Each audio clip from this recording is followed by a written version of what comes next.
How to add non-Steam games to library. So that is what I'm going to show you guys in this super quick and easy tutorial. So let's get into it. So the first thing that we need to do is to open our Steam right here.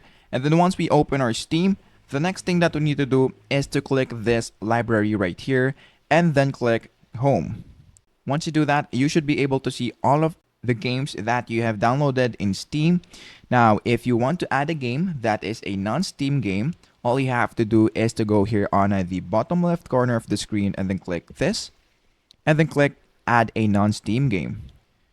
Once you click that, a lot of non-Steam games will show up right here in this list. So just look for it.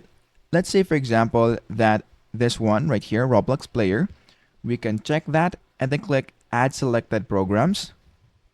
And as you can see, we now have added Roblox Player, a non-Steam game, to Steam library.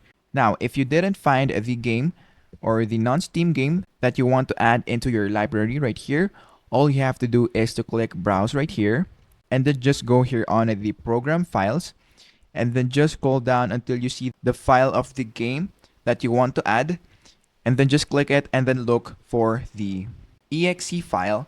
And then once you do that, just click open and then it should be able to pop up right here in this part.